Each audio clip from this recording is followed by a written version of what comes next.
আসসালামু আলাইকুম শিক্ষার্থীরা, তোমরা কেমন আছো?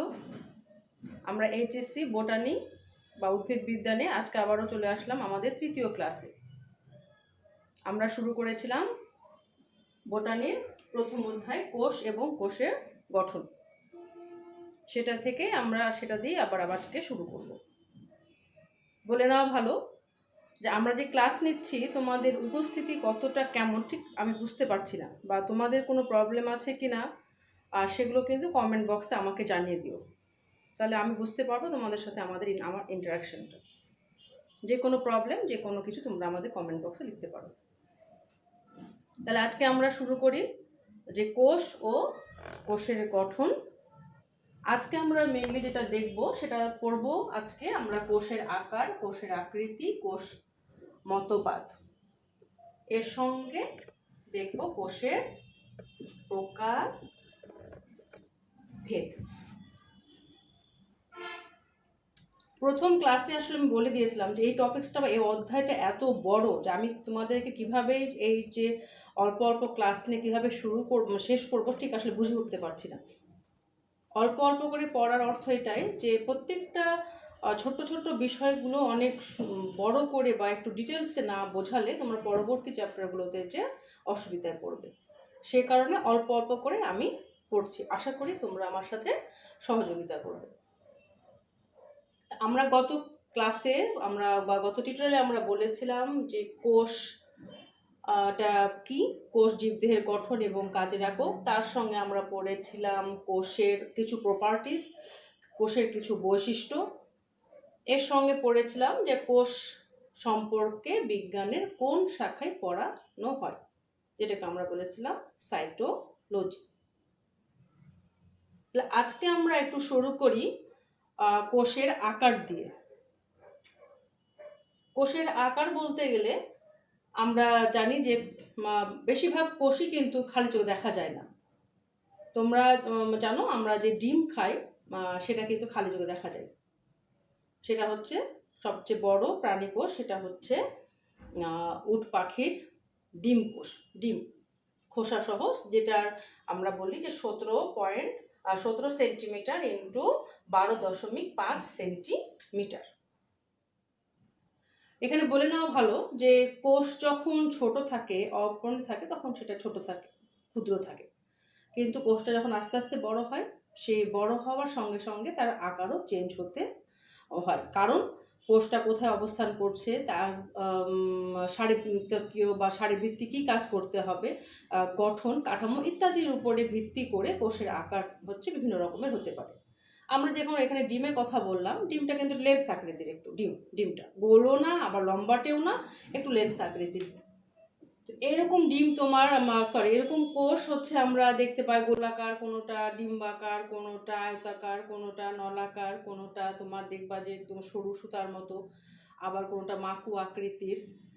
যেমন ধরো যে আমাদের যে স্নায়ুকোষ, প্রাণী কোষ সবচেয়ে বড় কোষ হচ্ছে স্নায়ুকোষ, দীর্ঘকোষ, যেটা দেহের নিচের অংশ থেকে পায়ের পাতা পর্যন্ত বিস্তৃত।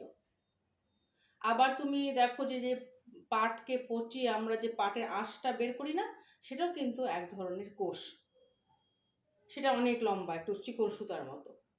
এই যে শুক্রাণু, এটা এক ধরনের কোষ।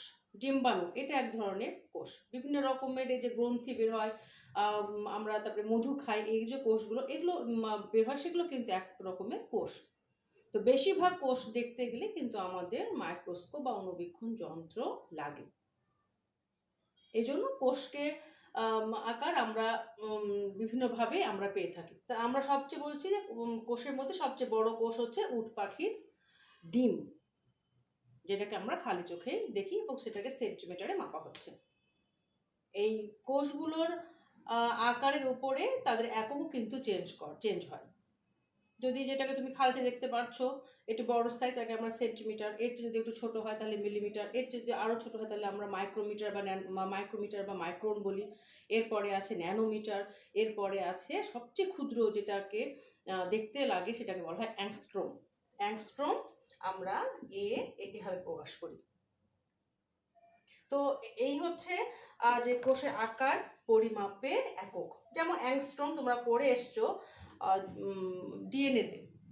DNA deoxyribonucleic acid. ডিএনএ আমরা জানি যে দুটো প্যাঁচানো সিঁড়ির মতো তার স্ট্রাকচার, দুই পাশটা সিঁড়ির সঙ্গে যদি আমরা তুলনা করি একটা ডিএনএকে, তাহলে দুই পাশে তার হচ্ছে দুটো হাতল, আর যে আমরা যে উপরে উঠি ধাপের সাহায্যে উঠি সেগুলো ডিএনএতে থাকে, যেগুলো হচ্ছে কি দ্বারা গঠিত, বেস দ্বারা গঠিত, নাইট্রোজেনাস বেস দ্বারা গঠিত। তো এই প্যাঁচানো একটা ঘুরানো সিঁড়ির সঙ্গে আমরা কিন্তু তুলনা করে থাকি ডিএনএটাকে, ডিএনএর স্ট্রাকচারটাকে, ডিএনএর গঠনটাকে। তো এই যে দুটো হাতল, এই দুটো হাতলের মাঝখানে যে গ্যাপটা থাকে, সেই গ্যাপটাকে আমরা হচ্ছে প্রকাশ করি, যে কতটুকু গ্যাপটা একটা হাতল থেকে আর একটা হাতলের গ্যাপটা কতটুকু, সেটাকে আমরা প্রকাশ করি কি দিয়ে, অ্যাংস্ট্রম দিয়ে। এবং তোমরা পড়ে এসছো যে ডিএনএর মাঝের যে ব্যাস সেটা হচ্ছে 20 অ্যাংস্ট্রম। আমরা বলি না, পড়েছো না নিশ্চয় তোমরা এরকম। এই তো ডিএনএর স্ট্রাকচার, এই স্ট্রাকচার, এই যে গ্যাপটা, এটাকে বলা হয় 20 অ্যাংস্ট্রম।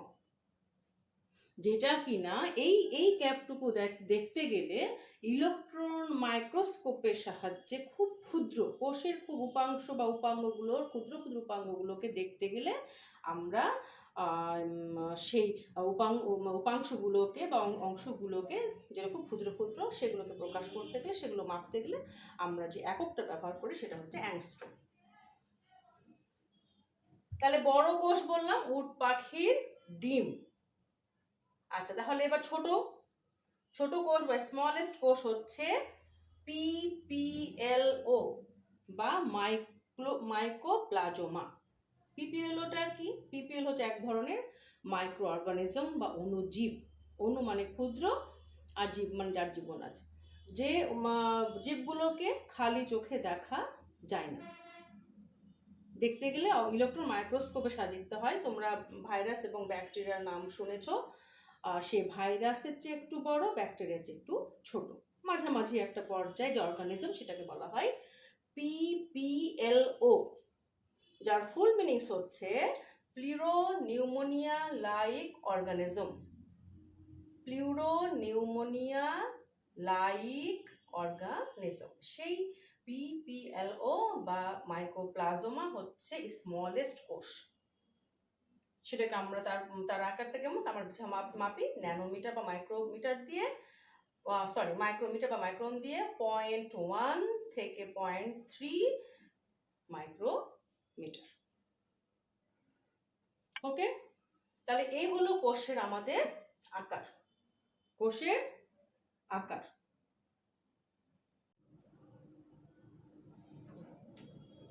তাহলে আমরা দেখলাম সবচেয়ে বড় কোষ এবং ছোট কোষ। আচ্ছা, এখন আমরা একটা জিনিস পড়বো, সেটা হচ্ছে যে এই যে সেলের সাইজ, এটা কিছু ফ্যাক্টরের উপরে নির্ভর করে। সেই ফ্যাক্টরটা কি? Nucleocytoplasmic ratio. Nucleocytoplasmic ratio, nucleus এবং সাইটোপ্লাজমের অনুপাত। Surface area to volume ratio, অর্থাৎ আয়তনের সাথে তার যে ক্ষেত্রফলের যে সম্পর্ক, এটা। রেট অফ মেটাবলিজম, বিপাকের হার। মেটাবলিজম বলতে আমরা বলি যে আমরা জানি যে জীবের ভেতরে প্রতিনিয়ত তোমার ভাঙা গড়া কাজ চলছে। আমরা যে এত কর্মক্ষম, আমরা যে প্রতিটা কাজ করি, বিভিন্ন বৈশিষ্ট্য আমরা প্রকাশ পাই, আমাদের চলাফেরা, এভরিথিং আমরা যা কিছু করি না কেন, একটা জীবের যতগুলো, প্রত্যেকটা জীব তার যে বৈশিষ্ট্য প্রকাশ করে, সেগুলো হচ্ছে আর কিছুই না, সেটা হচ্ছে বিভিন্ন রাসায়নিক ক্রিয়া বিক্রিয়ার সমষ্টি। অর্থাৎ দেহে প্রতিনিয়ত ভাঙা গড়ার কাজ চলছে, একবার উপচিতি একটা অপচিতি, এটা ভাঙা, একবার হচ্ছে গড়া। এই প্রক্রিয়াগুলোকে একসাথে বলা হয় মেটাবলিজম বা বিপাক। এই ফ্যাক্টরস অফ সেল সাইজের উপরে, এই তিনটা ফ্যাক্টরের উপর ডিপেন্ড করে একটা সেলের হচ্ছে সাইজ।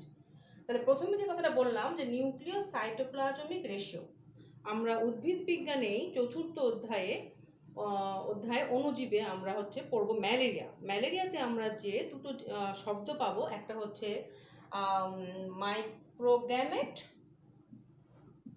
অপরটি হচ্ছে ম্যাক্রোগ্যামেট। তোমরা সবাই জানো যে মাইক্রো মানে ছোট আর ম্যাক্রো মানে হচ্ছে বড়।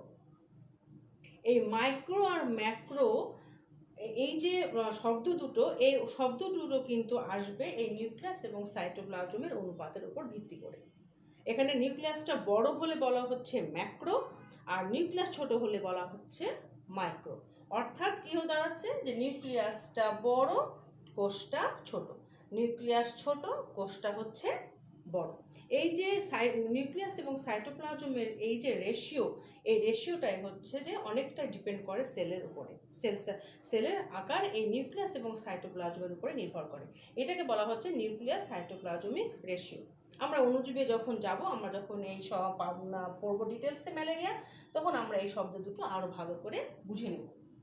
এরপরে একটা আছে surface area to volume ratio. এখন আমি যদি একটা কিউবেডাল সেল বা ঘন আকৃতির একটা সেল যদি আমি একটা তোমার এখানে যদি করি, ধরে নিই, তাহলে আমরা জানি যে একটা ষড়ভুজাকার বা ঘন আকারের কয়টা তল? 6টা। আমরা ধরে নিলাম যে এটা তার লেন্থ 1 আর এটা তার হাইট, এটা 1। ওকে, আমি এটা 2টা তোমাদের পরে বলছি। তাহলে এটা 1, এটা 1, এর কয়টা তল? 6টা, উপর নিচ দুই পাশে পাশে। এই তাহলে কয়টা? 6টা তল, 1 2 3 4 5 6। তাহলে যদি এই কিউবাডাল সেলের যদি এরিয়া আমি কাউন্ট করতে যাই, তাহলে আমি পাবো যে এইটা হচ্ছে তার দৈর্ঘ্য, এটা তার হচ্ছে প্রস্থ, এবং কয়টা তল? 6টা, 6। তাহলে কত দাঁড়ালো? 6। ওকে, আচ্ছা, আবার এখন যদি ভলিউম আমি চিন্তা করতে যাই, তাহলে ভলিউম বের করতে গেলে আমরা কি জানি যে কোনো একটা কিউবেডাল সেলের তার দৈর্ঘ্য ইন্টু প্রস্থ ইন্টু উচ্চতা। দৈর্ঘ্য 1, প্রস্থ 1, উচ্চতা 1, তাহলে দাঁড়ালো কত? 6। এখন তোমার এরিয়া এবং ভলিউমের তুমি যদি অনুপাত বের করো, তাহলে এখানে কি দাঁড়াচ্ছে? 6:1। ঠিক আছে। আচ্ছা, তেমনিভাবে আমি যদি এখন মনে করি যে লেন্থ হচ্ছে 2, তার ওয়েট হচ্ছে 2, আর চারপাশে তার 2, সব 2, তাহলে তুমি কি এরিয়া তুমি তাহলে কি পাবা? যেখানে 2 দৈর্ঘ্য ইন্টু প্রস্থ কত? 2, কয়টা তল বা সারফেস? 6টা। তাহলে গুণ করলে কি হবে? 2 2 4, 4 6 24। ভলিউম বের করতে গেলে কি করতে হবে? আগেরটার মতোই, দৈর্ঘ্য ইন্টু প্রস্থ ইন্টু উচ্চতা, কত হলো? 8। এটাকে যদি আমি একটু শর্ট করে ফেলি, তাহলে আমরা কি অনুপাত পাচ্ছি? 1, 3:1। তাহলে তুমি দেখো যে এখানে যখন এরিয়া হচ্ছে বাড়ছে, তার সঙ্গে ভলিউম কমে যাচ্ছে, এরিয়া বাড়লে ভলিউম কমে যাচ্ছে। তাহলে এই সারফেস, তার মানে দাঁড়াচ্ছে এই একটা কথায় যে কোষ যখন ছোট হবে তখন তার সারফেস এবং তার ভলিউমটা মোটামুটি কি থাকে? সমান থাকে। একটা কোষ ছোট হলে তার নিউক্লিয়াস, সাইটোপ্লাজম, এগুলো তাকে জাস্ট মোটামুটি নিউক্লিয়াস সাইটোপ্লাজমের বা আয়তনটা মোটামুটি ইকুয়াল থাকে। কিন্তু যখন কোষটা, তার মেটাবলিক রেটও কিন্তু বেশি থাকে। তাহলে কোষ ছোট হলে সারফেস এবং ভলিউমটা সমান হয়, তার রেট অফ মেটাবলিজমের হারও কি থাকে? বেশি থাকে। তাহলে এই 3টা ফ্যাক্টরের উপরে ডিপেন্ড করছে হচ্ছে কি? Cell size. একটা হচ্ছে নিউক্লিয়াস এবং সাইটোপ্লাজমের অনুপাত, সারফেস এরিয়া এবং ভলিউমের অনুপাত, আর বিপাকের হার। তাহলে আমরা হচ্ছে যে আমরা গত ক্লাস এবং আজকের ক্লাসে যদি আমি একটু তোমাদেরকে আরেকবার মনে করিয়ে দিই, তাহলে আমরা প্রথম দিন বলেছিলাম কোষ হচ্ছে, খুব সিম্পলভাবে বলেছিলাম যে কোষ হচ্ছে জীবদের গঠন এবং কাজের একক। কোষের কিছু প্রপার্টিস বলেছিলাম, যে প্রপার্টিসগুলো হচ্ছে যে কোষ হচ্ছে গাঠনিক এবং মলিকুলার উপাদানগুলো ক্যারি করবে। কোষ একটা জীবের গাঠনিক এবং আণবিক উপাদানগুলো ক্যারি করবে কে? কোষ।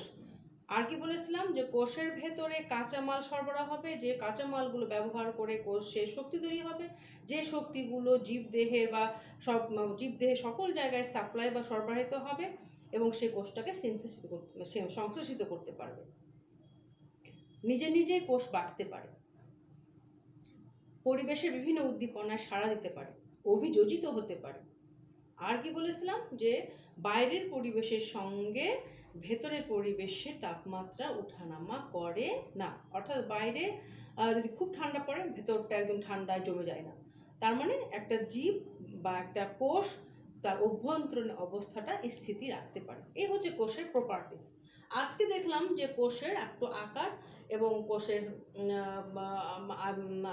আয়তন, যে এবং আয়তনটা বা সাইজটা হচ্ছে বিভিন্ন তিনটা ফ্যাক্টর, আরও অনেক কিছু আছে, তোমরা বড় হলে আরও সামনে ক্লাসগুলোতে বা বড় হয়ে আরও অনেক জানবে। তো এই তিনটা ফ্যাক্টরকে মেইনলি বিবেচনা আনা হয় যে একটা সেলের সাইজ বড় হতে গেলে নিউক্লিয়াস এবং সাইটোপ্লাজমের অনুপাত লাগে, surface area to volume ratio লাগে, আর বিপাকের হারটা। এই তিনটা মেন ফ্যাক্টরগুলো একটা সেলের সাইজকে নির্ধারণ করে দেয়। এখন এই যে আমরা কোষ পড়লাম, ও আরও পড়েছিলাম আমরা গত ক্লাসে যে আমরা এই কোষ সম্পর্কে আমাদের জীববিজ্ঞানের কোন বা বিজ্ঞানের কোন শাখায় আমরা পড়ি সেটাকে আমরা বলেছিলাম সাইটোলজি। কাইটোস মানে ফাঁকা, লোগোস মানে জ্ঞান, ফাঁকা, সেই থেকে আমরা পড়েছিলাম সাইটোলজি। তাহলে এই যে কোষ সম্পর্কে সেই রবার্ট হুকের প্রথম ক্লাস থেকে, আমাদের সূচনা ক্লাস থেকে তুমি যদি একটু মনে করো, তোমরা একটু মনে করার চেষ্টা করো যে আমরা যে রবার্ট হুক তার কারখানায় মাইক্রোস্কোপের নিচে ছিপির একটা পাতলা সেকশন দেখেছিলেন, সেখান থেকে শুরু করে এখন পর্যন্ত যে আমরা ক্লাসে যেটা পড়লাম বা যেটা শিখলাম, সেখান থেকে দেখলাম কোষ সম্পর্কে অনেক কিছু কী হয়েছে, অ্যাডভান্স হয়ে গেছে, এগিয়ে গেছে। বিজ্ঞানীরা রবার্ট হুক থেকে শুরু করে এই পর্যন্ত এসে কোষ সম্পর্কে অনেক কিছু নিয়ে গবেষণা করেছেন, অনেক কিছু জেনে গেছেন। তো এই প্রপার্টিজ, কোষের আকার, কোষের আয়তন, কোষ কোন এতে পড়া হয়, এই সম্পর্কিত জানার পরে বিজ্ঞানীরা এই কোষ সম্পর্কে একটা থিওরি বা একটা মতবাদ দাঁড় করিয়েছেন, যে মতবাদটা বা থিওরিটাকে বলা হয় সেল থিওরি বা কোষ মতবাদ। সেল থিওরি বা কোষ মতবাদ। তাহলে কোষ মতবাদ বা সেল থিওরিটা কি? সেল থিওরি বা কোষ মতবাদ হচ্ছে 1838 থেকে 1839 স্লেডেন এবং সোয়ান।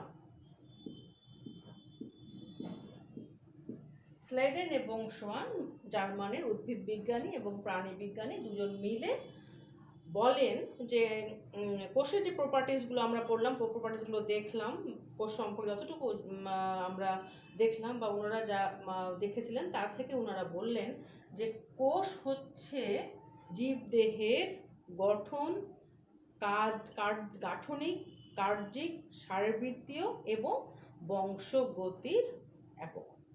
কি বললেন? কোষ হচ্ছে জীবদেহের গাঠনিক, কার্যিক বা কাজের, শারীরবৃত্তীয় ও বংশগতির একক। আমরা গাঠনিকটা বলে দিয়েছি যে প্রত্যেকটা জীবদেহ কোষ দিয়ে গঠিত, যেন বলা হচ্ছে গাঠনিক। বারবার এক কথা বারবার আমরা বলবো, বারবার কথাটা কোষ আসলে এই দুটো কথা বারবারই ঘুরে ফিরে আসে, ঠিক আছে? যে গাঠনিক, কার্যিক, গাঠনিক, কার্যিক। তাহলে গাঠনিক আমরা জেনে এসছি যে একটা জীবের দেহ কোষ দ্বারা গঠিত। ওই কোষের ভিতরে বিভিন্ন অঙ্গাণু থাকে, যে অঙ্গাণুগুলো একটা কোষের সমস্ত বা একটা জীবের সমস্ত কাজকে নিয়ন্ত্রণ করে। ওই কোষের ভিতরে যে অঙ্গাণুগুলো আছে সেই অঙ্গাণুগুলো শারীরবৃত্তীয় কাজে সাহায্য করে বা করে দেয়। যেমন তোমার সারক সংশ্লেষণ, আমার শ্বসন, তোমার বিপাক, বিভিন্ন কাজ যে আমরা যে করি বা উদ্ভিদে সংগঠিত হয়, সে কাজগুলো সমষ্টি হচ্ছে শারীরবৃত্তীয়। শরীর জীবনকে এগিয়ে নেবার জন্য গুরুত্বপূর্ণ বা অপরিহার্য যে কাজগুলো, সেগুলো হচ্ছে শারীরবৃত্তীয় কাজ। আর গুরুত্বপূর্ণ একটা কথা হচ্ছে বংশগতির একক। বংশগতির একক, এই যে ধরো যে আম গাছ থেকে আম গাছই হয়, জাম গাছ থেকে জাম গাছই হয়, আমরা মানুষ, আমাদের থেকে যে সন্তানগুলো সেগুলো মানুষ হয়। তাহলে অপত্য যে জেনারেশন বা নেক্সট যে জেনারেশন বা যে বংশধরটা যে তার বাবা মার মতো হয়, হুবহু না হলেও মানে একটা মানুষ যেটা মানুষের মতোই দেখতে হয়, একটা আম গাছ একটা আম গাছের মতোই হয়, তার তার প্যারেন্টসের মতোই হয়। এই যে বৈশিষ্ট্যগুলো প্যারেন্টস থেকে সন্তানের মধ্যে চলে যায়, ইনহেরিট করে, সেটাকে বলা হয় বংশগতি। তাহলে কি এমন আছে কোষের ভেতরে? তার নিশ্চয় এমন কোনো একটা পার্টিকল আছে, এমন একটা কোনো কিছু আছে যে পার্টিকলটা বাবা মা থেকে সন্তানের মধ্যে ইনহেরিট হয়, সঞ্চারিত হয়। সেই পার্টিকল থেকে বা সে বস্তুটাকে বলা হচ্ছে বংশগতির একক। যে এককটা আছে কোথায়? কোষে। কোথায় আছে? কোষে। তো স্লেডেন এবং সোয়ান বললেন, এই জন্য বললেন যে গাঠনিক, কার্যিক, শারীরবৃত্তি এবং বংশগতির একক হচ্ছে কোষ। আর কি বললেন, যে কোষ হচ্ছে জীবনের মৌলিক একক। কোষ হচ্ছে জীবনের মৌলিক একক। এই দুটোকে বলা স্লেডেন এবং সোয়ান একত্রে বললেন যে সেল থিওরি বা কোষ মতবাদ। ওনারা কোষ সম্পর্কে যতটুকু জানলেন বুঝলেন, তাতে ওনারা কোষ সম্পর্কে এই দুটো খুব গুরুত্বপূর্ণ তথ্য দিয়ে একটা মতবাদ দিলেন, সেটাকে বলা হচ্ছে কোষ মতবাদ বা সেল থিওরি। এরপরে 1855 খ্রিস্টাব্দে রুডলফ ভার্চো নামক একজন বিজ্ঞানী এর সঙ্গে অ্যাড করে দিলেন। উনি বললেন যে প্রতিটি কোষ তার পূর্ববর্তী কোষ থেকে উৎপত্তি হয়। কি বললেন, যে উনি যে প্রতিটি কোষ তার পূর্ববর্তী কোষ থেকে হয়, অর্থাৎ স্লেডেন এবং সোয়ান যে বলেছিলেন গাঠনিক, কার্যিক, শারীরবৃত্তি, বংশগতির একক, জীবনের মৌলিক একক, এই দুটোর সঙ্গে উনি এটা অ্যাড করে দিলেন, প্রতিটি কোষ তার পূর্ববর্তী কোষ থেকেই উৎপত্তি লাভ করে। এইটা যখন উনি অ্যাড করে দিলেন, তখন এই মতবাদটা হয়ে গেল আধুনিক সেল থিওরি বা মডার্ন সেল থিওরি। তাহলে এখন আমরা সেল থিওরি বলতে যা বুঝি, আমরা বুঝি এই তিনটা বৈশিষ্ট্য, যে একটা কোষ তার কোষ একটা জীবের গাঠনিক, কার্যিক, শারীরবৃত্তি, বংশগতির একক, জীবনের মৌলিক একক, প্রতিটি কোষ তার পূর্ববর্তী কোষ থেকে উৎপত্তি লাভ করে। That's right. তাহলে তোমরা এমনিও জানো, বা আমরা সবসময় বলি যে যেটা আদি কোষ হোক বা বহিঃকোষ হোক বা বহুকোষী হোক, যে কোষই হোক না কেন, সে কোষটা হচ্ছে যে ডিভিশনের মাধ্যমে, সেল ডিভিশনের মাধ্যমে বা কোষ বিভাজনের মাধ্যমে উৎপত্তি লাভ করে। যেমন ধরো যে এই যে শুক্রাণু এবং ডিম্বাণু, উন্নত যে সকল জীব যারা গ্যামেটের মাধ্যমে বংশ বৃদ্ধি করে থাকে, প্রজনন ঘটিয়ে থাকে, তাদের একক হচ্ছে, বংশের একক হচ্ছে গ্যামেট, পুংগ্যামেট এবং স্ত্রী গ্যামেট। পুংগ্যামেটকে আমরা এটা দিয়ে প্রকাশ করি, এরকম চিহ্ন দিয়ে, স্ত্রী গ্যামেটকে এইটা দিই। আমরা প্রজনন চ্যাপ্টারে বা পড়তে পড়তে আমাদের বায়োলজিতে আমরা সিম্বলগুলো সম্পর্কে আরও জানবো। তাহলে এটা হচ্ছে পুংগ্যামেটের চিহ্ন, এটা হচ্ছে স্ত্রী গ্যামেটের চিহ্ন। পুংগ্যামেট সবসময় সচল, এই কারণে সেটার এরকম একটা অ্যারো যে সেটা মুভ করতে পারে। আর স্ত্রী গ্যামেট অলওয়েজ হচ্ছে কনস্ট্যান্ট, স্থির, সে তার কখনো তার জায়গা পরিবর্তন করে না। জীব, যতগুলো জীবের ক্ষেত্রে তুমি গ্যামেট পড়বা, গ্যামেট, স্ত্রী গ্যামেট, পুংগ্যামেট, স্ত্রী গ্যামেট, পুংগ্যামেট, সকল ক্ষেত্রে তুমি দেখবা যে পুংগ্যামেট সর্বদাই মোবাইল, সব সময় সে চলবে, সে তার জায়গা পরিবর্তন করে স্ত্রী গ্যামেটের সাথে মিট করবে। স্ত্রী গ্যামেট তার জায়গা পরিবর্তন করবে না। তাহলে এই পুংগ্যামেট এবং স্ত্রী গ্যামেট মিলে হয়ে গেল একটা কোষ, সেটাকে আমরা বলি কি জাইগোট। কি বলি? জাইগোট। এই জাইগোট তাহলে কি হলো, এখানে এটা নিশ্চয়ই একটা কোষ, তাই তো? এটা একটা কোষ, এটা একটা কোষ, দুটো কোষ মিলে কি হয়ে গেল? একটা কোষ। যে কোষ এটার নিউক্লিয়াস চলে আসছে, এটা চলে আসলো, এই দুটোর যে অবস্থা ছিল সেই অবস্থা থেকে এটা ডিফারেন্ট হয়ে গেল, এটাকে বলা হচ্ছে কি জাইগোট। এই জাইগোটেই তোমার জাইগোটটা বা এই কোষটা, একটা কোষটা, দুটো কোষ মিলে একটা কোষ হয়ে গেল, এই একটা কোষ বার বিভাজিত হয়ে পূর্ণাঙ্গ একটা উদ্ভিদ বা প্রাণীর জন্ম দেয়। তাহলে এই কোষটার উৎপত্তি কোত্থেকে হলো? এইখান থেকে হলো। আচ্ছা, এখন যদি বলি যে এই কোষটার উৎপত্তি কোত্থেকে হলো, তাহলে এই কোষটা কি হবে? এখানে এই যে জাইগোট, এখানে তোমরা নিশ্চয়ই পড়ে এসছো সেল ডিভিশন, মেইনলি দুই প্রকার, একটা হচ্ছে মাইটোসিস আর একটি হচ্ছে কি মিওসিস। তো মাইটোসিস সেল ডিভিশনটা আমরা জানি যে মাইটোসিস সেল ডিভিশনের কাজই হচ্ছে যে একটা কোষ থেকে দুটো কোষ, একটা কোষ থেকে দুটো কোষ, সব সময় এই প্রক্রিয়াতে সে বিভাজিত হয়। এবং মাইটোসিস সেল ডিভিশনের ফলেই হচ্ছে একটা কোষের, সেটা উদ্ভিদ হোক বা প্রাণী হোক, দেহের আকার, আকৃতি, আয়তন এগুলো বৃদ্ধি পায়। ছোট্ট একটা চারা গাছ থেকে যে বিশাল একটা আম গাছ হয়, ছোট্ট একটা বাচ্চা থেকে যেটা বিশাল একটা মানুষ বা একটা জীবের তৈরি বৃদ্ধি পায়, সেটার পেছনে হচ্ছে মাইটোসিস সেল ডিভিশন। যেখানে বৃদ্ধি সেখানে মাইটোসিস, যেখানে বৃদ্ধি সেখানে হচ্ছে মাইটোসিস। একটা পাতা তুমি আজকে দেখতেছো যে এতটুকু, কাল সকালে হয়তো দেখে দিলে পাতাটা হয়ে গেল এত বড়। এই যে এতটুকু থেকে যে এতটুকু যে পাতাটা বৃদ্ধি পেল, এটার পেছনে যে সেল ডিভিশনটা কাজ হচ্ছে সেটা হচ্ছে মাইটোসিস। কোষ মাইটোসিস সেল ডিভিশনের কাজই হচ্ছে বৃদ্ধি করে দেওয়া।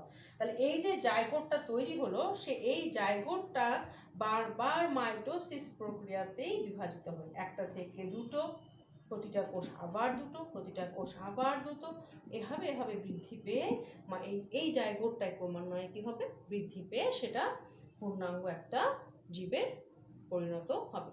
তাহলে এই যে একটা পূর্ণাঙ্গ জীব পরবর্তীতে পূর্ণাঙ্গের বিভাজনের মাধ্যমে বৃদ্ধি পেল, সেটা উৎপত্তি কোথায়, এই একটা কোষ থেকে।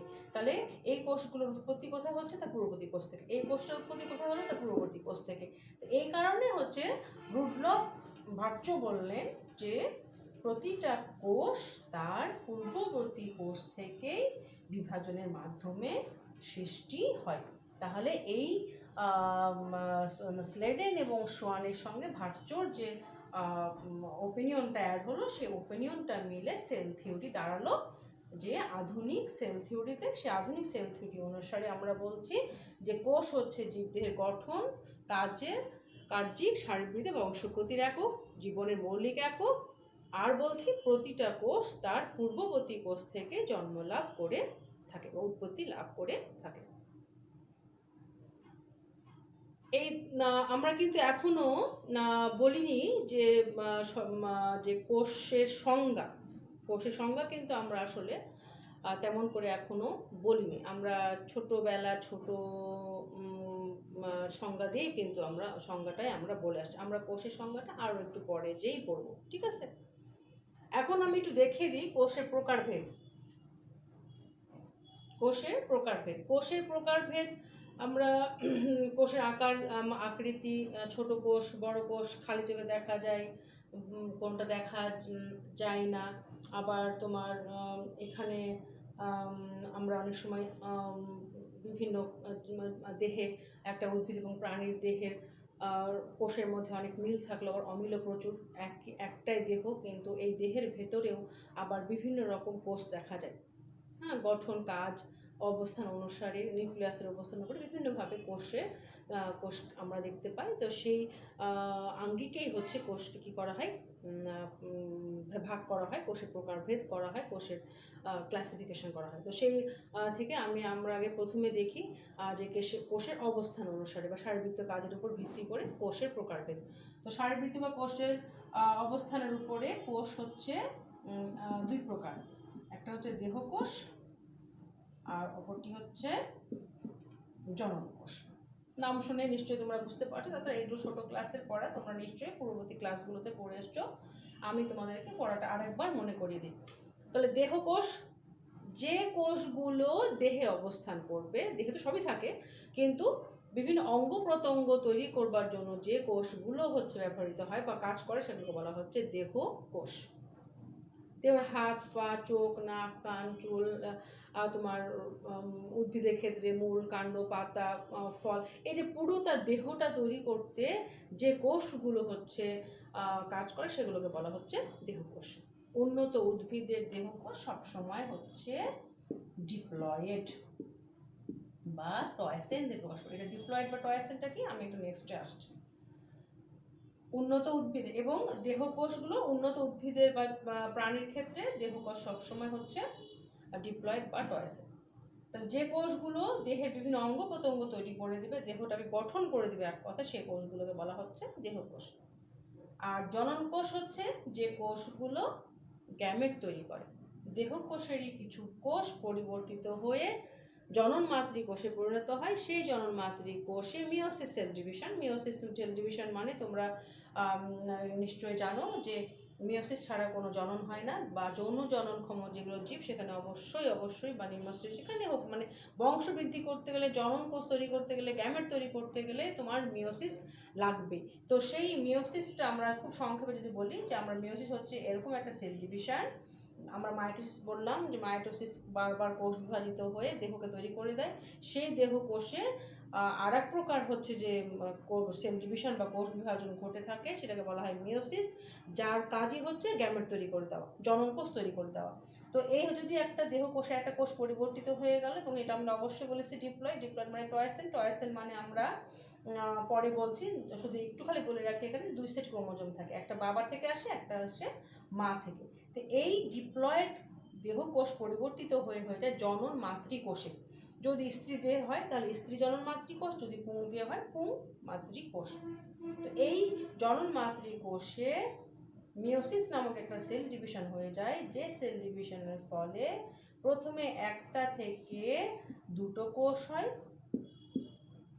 যার প্রতিটি কোষে ক্রোমোজোম সংখ্যা হয়ে যায় অর্ধেক। অর্থাৎ এখানে কয়টা এন ছিল? 2টা, টয়েসেন। এবং এটা অর্ধেক হয়ে গেলে প্রতিটা কোষে এন এন এন এন মিলে টয়েসেন, এই টয়েসেন ভেঙে হলো টয়েসেন। প্রথমে হয়ে যায় এই ক্রোমোজোম সংখ্যা কি হয়ে গেলে এটা ক্রোমোজোম সংখ্যাকে প্রকাশ করা হয় এই টয়েসেন ডিপ্লয়েডকে ক্রোমোজোম সংখ্যার অবস্থানে ভিত্তি করে ডিপ্লয়েড, এখানে টয়েসেন। তাহলে এই টয়েসেন মিওসিস প্রক্রিয়াতে ভেঙে গেল, ভেঙে প্রথমে তৈরি করলো কয়টা কোষ? 2টা কোষ। 2টা কোষে ক্রোমোজোম সংখ্যা মাতৃকোষে ক্রোমোজোম সংখ্যার হয়ে যাবে অর্ধেক। যে কোষে সেল ডিভিশন হয়, যে কোষে বিভাজন ঘটে, তাকে বলা হয় মাতৃকোষ। এখন এই যে দুটো অপত্য কোষ ডটার সেল তৈরি হলো, এই ডটার সেলে আবার সেল ডিভিশন হবে, একটা থেকে কয়টা হবে? 2টা। একটা থেকে কয়টা হবে? 2টা। এবং প্রতিটা কোষে ক্রোমোজোম সংখ্যা একই থাকবে। অর্থাৎ এই যে কোষে সেল ডিভিশনটা হলো, এইখানে যেটা ক্রোমোজোম ছিল এন সংখ্যক ক্রোমোজোম ছিল, সেই এন সংখ্যক ক্রোমোজোম এই কোষটা থেকে যে দুটো কোষ তৈরি হলো তার প্রতিটা কোষে সেই ক্রোমোজোম সংখ্যায় থাকবে। এখন যদি তুমি প্রথম থেকে ধরো, এই হচ্ছে জনন মাতৃকোষ, এই কোষটাতে কয়টা কোষ তৈরি হলো? 1 2 3 4, এবং প্রতিটা কোষে ক্রোমোজোম সংখ্যা মাতৃকোষে ক্রোমোজোম সংখ্যার অর্ধেক। এই সেল ডিভিশনটাকে বলা হয় মিওসিস। তাহলে এই দেহকোষের যে কোষগুলো পরিবর্তিত হয়ে জনন মাতৃকোষে পরিণত হয়, এবং জনন মাতৃকোষ থেকে মিওসিস প্রক্রিয়ায় জনন কোষ তৈরি হয়, সেই কোষগুলোকে বলা হচ্ছে জনন কোষ। জনন কোষ হচ্ছে যে আমরা জনন কোষ বলতে পুং গ্যামেট, স্ত্রী গ্যামেট, তারপরে রেণু বা স্পোর, এগুলোকে আমরা বলি হচ্ছে জনন কোষ। যে সকল জীব যৌন সেক্সুয়াল রিপ্রোডাকশনের যৌন জননের মাধ্যমে গ্যামেট তৈরির মাধ্যমে তোমার ইয়া তৈরি করে, বংশবৃদ্ধি তৈরি করে, বা গ্যামেট তারা হচ্ছে স্ত্রী গ্যামেট পুঙ্গা তৈরি করবে। আর যৌন জননের একক এটা এক কথায়, আর অযৌন জননের একক হচ্ছে রেণু বা স্পোর। নিম্ন শ্রেণীর কিছু উদ্ভিদ যারা এই রেণু বা স্পোরের সাহায্যে সংখ্যা বৃদ্ধি বা বংশবৃদ্ধি করে থাকে, যেমন আমরা ছত্রাকে দেখেছি, আমরা যে এখানে তুমি পাবা শৈবালে কিছু আছে, এরা স্পোরের সাহায্যে বংশবৃদ্ধি করে থাকে। তাহলে অবস্থান অনুসারে যে কোষগুলো দেহে বিভিন্ন অঙ্গ প্রত্যঙ্গ তৈরি করবে তাকে বলা হবে দেহকোষ, যে কোষগুলো গ্যামেট তৈরি করবে বা জনন কোষ তাকে বলা হচ্ছে জনন কোষ। এরপরে আরেকটা আছে, সেটা হচ্ছে নিউক্লিয়াসের উপস্থিতি বা নিউক্লিয়াসের অবস্থানের উপরে বা নিউক্লিয়াসের প্রকৃতির উপর ভিত্তি করে। সেটা হচ্ছে একটা হচ্ছে আদি কোষ, অপরটি হচ্ছে প্রকৃত কোষ। আদি কোষ বলতে যে কোষের নিউক্লিয়াসটা ন্যাকেট, অর্থাৎ আমাদের যে জেনেটিক বস্তু বংশগতির একক, যেটা একটু আগে যেটা বললাম, সে বংশগতির একক বা যে অংশটা হচ্ছে একটা কোষ থেকে আর একটা কোষে বা তার পরবর্তী অংশে নিয়ে যাবে, বৈশিষ্ট্যগুলো ক্যারি করে দেবে, সেই যে বংশগতির বস্তুটা জেনেটিক ম্যাটেরিয়ালসটা, সেটা হচ্ছে কোনো কাভার থাকে না, এটা হচ্ছে তার সাইটোপ্লাজমে পড়ে থাকে। অর্থাৎ নিউক্লিয়াসের বলতে আমরা যেটা বুঝি যে এখানে কোনো নিউক্লিয়ার মেমব্রেন থাকবে না, নিউক্লিয়ার ফ্লোর থাকবে না, জাস্ট খালি ডিএনএ এবং আরএনএটা সাইটোপ্লাজমে এভাবে পড়ে থাকে একটা ন্যাকেড অবস্থাকে। সেই নিউক্লিয়াসটার কারণে ওই কোষটাকে বলা হবে আদি কোষ। আদি কোষ যেটাকে আমরা ইংলিশে বলি প্রোক্যারিওটা। প্রো মানে আদি, আর ক্যারিওন মানে হচ্ছে নিউক্লিয়াস। তাহলে যে কোষের নিউক্লিয়াসটা হচ্ছে কোনো আবরণ দ্বারা আবৃত থাকে না, তাকে বলা হচ্ছে আদি কোষ। এর রাইবোজোম হচ্ছে 70S। আমরা যখন কোষের অঙ্গাণু পড়বো তখন আমরা এসকে এটা আমরা ভালো করে বুঝে নেব। এবং খুব সিম্পল এরা, এবং আমরা মার্গালিসের যে ফাইভ কিংডম শ্রেণীবিন্যাস আমরা পড়েছি, আধুনিক শ্রেণীবিন্যাস পড়েছি, সেখানে আমরা দেখেছি মনরেরা বলে রাজ্য আছে, মনরেরা রাজ্যে সবাই হচ্ছে আদিবাসী। মনরেরা সবগুলো হচ্ছে আদি, সায়ানোব্যাকটেরিয়া আছে, এটা সবাই হচ্ছে আদি কোষের উদাহরণ। তাহলে যে সকল কোষের নিউক্লিয়াসটা কোনো আবরণ দ্বারা আবৃত থাকে না, যা সাইটোপ্লাজমে বংশগতি বস্তুটা ম্যাটেরিয়ালটা পড়ে থাকে, তাকে বলা হচ্ছে আদি কোষ। অপরপক্ষে প্রকৃত কোষ হচ্ছে যে কোষের নিউক্লিয়াসটা হচ্ছে নিউক্লিয়ার তাকে বলা হচ্ছে প্রকৃত কোষ। আমরা নিউক্লিয়াস বলতে যেটা বুঝি যে এটা নিউক্লিয়ার মেমব্রেন, নিউক্লিয়ার পোর, নিউক্লিওলাস, তার সঙ্গে থাকবে নিউক্লিওপ্লাজম, এই কোষটাকে বলা হচ্ছে প্রকৃত কোষ। আদি কোষ আর হচ্ছে প্রকৃত কোষ। নিউক্লিয়াসের অবস্থানের উপর ভিত্তি করে আদি কোষ এবং প্রকৃত কোষ। আরেকটি থাকলো, সেটা হচ্ছে ডিপ্লয়েড ক্রোমোজোমের অবস্থা, অপরটি হচ্ছে হ্যাপ্লয়েড। ডিপ্লয়েড একটু আগে বললাম যে ডিপ্লয়েডকে টয়েস এন দিয়ে প্রকাশ করা হয়, হ্যাপ্লয়েডকে এন দিয়ে। এই টয়েস এনটা কি, যে এই ডিপ্লয়েড হচ্ছে যে দেহকোষে, উন্নত জীবের দেহকোষে 2 সেট ক্রোমোজোম থাকে, 2 সেট ক্রোমোজোম, যার একটি আসে বাবা থেকে, অপরটি মা থেকে। এই যে 2 সেট ক্রোমোজোম, এই 2 সেট ক্রোমোজোমকে একত্রে বলা হয় জিনোম। ডিপ্লয়েড কোষে হচ্ছে এই 2 সেট জিনোম থাকে, অর্থাৎ এক জিনোম, এটাকে বলা হচ্ছে ডিপ্লয়েড। এটাকে সবসময় আমরা প্রকাশ করব কি দিয়ে, টয়েসেন। ডিপ্লয়েড মানে টয়েসেন, ডিপ্লয়েড মানে টয়েসেন। উন্নত জীবের দেহ ডিপ্লয়েড। আমরা যখনই বলবো ডিপ্লয়েড, তখন আমরা ধরে নেব যেখানে কয় সেট ক্রোমোজোম আছে, 2 সেট, আর 1 সেট বাবা থেকে আসে, 1 সেট হচ্ছে মা থেকে আসে, এবং এই প্রতিটা সেটকে বলা হবে জিনোম। কি বলা হবে, জিনোম। দেহকোষ ডিপ্লয়েড, উন্নত জীবের দেহকোষ ডিপ্লয়েড। ওকে, অপরটি হচ্ছে হ্যাপ্লয়েড। আমরা একটু আগে বললাম যে একটা জনন মাতৃকোষ বা একটা দেহকোষের একটা কোষে সে যখন গ্যামেট তৈরি করবে, তখন সেখানে মিওসিস ঘটে। মিওসিস ঘটলে ক্রোমোজোম সংখ্যা অর্ধেকে নেমে আসে। এই যে ক্রোমোজোম সংখ্যা অর্ধেকে যে নেমে আসলো, এই কোষগুলোকে বলা হচ্ছে হ্যাপ্লয়েড কোষ। কি বলা হচ্ছে, হ্যাপ্লয়েড। তাহলে হ্যাপ্লয়েডে কি দিয়ে প্রকাশ করব, এন দিয়ে। তাহলে উন্নত জীবের দেহকোষ হচ্ছে ডিপ্লয়েড, আর তার গ্যামেট হচ্ছে haploid. Gamete always haploid, gamete always haploid. শুক্রাণু বলো, ডিম্বাণু বলো, স্পোর বলো, যেখানে, অর্থাৎ যে কোষটাতে মিওসিস হয়ে যাবে, যে কোষে মিওসিস হয়ে যাবে, সেই কোষে ক্রোমোজোম সংখ্যা কি হয়ে যাবে, অর্ধেক হয়ে যাবে। আমরা জানি যে দেহকোষ যদি ডিপ্লয়েড হয়, মিওসিস মানে হচ্ছে টু লেসন, হ্রাস করে দেওয়া, কমিয়ে দেওয়া। কি কমিয়ে দেওয়া, ক্রোমোজোম কমিয়ে দেওয়া। তাহলে এই কোষে 2টা সেট ক্রোমোজোম ছিল, মিওসিস হলো, অর্ধেক হয়ে গেল, এটাকে বলা হচ্ছে হ্যাপ্লয়েড। তাহলে হ্যাপ্লয়েড কোষ, গ্যামেট সবসময় হ্যাপ্লয়েড। হ্যাপ্লয়েড কোষে 1 সেট ক্রোমোজোম থাকে, এবং এই হ্যাপ্লয়েড আর হ্যাপ্লয়েড মিলে পরবর্তীতে হয়ে যায় হচ্ছে ডিপ্লয়েড। প্রিয় শিক্ষার্থীরা, আজ এই পর্যন্তই। আমরা আশা করব তোমরা এই পড়াগুলো রিভিশন দিবে, দেখবে, কোনো কোশ্চেন থাকে, কোনো কোয়ারি থাকলে আমাকে জানাবে। ভালো থেকো, সুস্থ থেকো। আগামী ক্লাসের জন্য আমরা আবার ফিরে আসবো আগামী সোমবার। আল্লাহ হাফেজ, আসসালামু আলাইকুম। হ্যালো।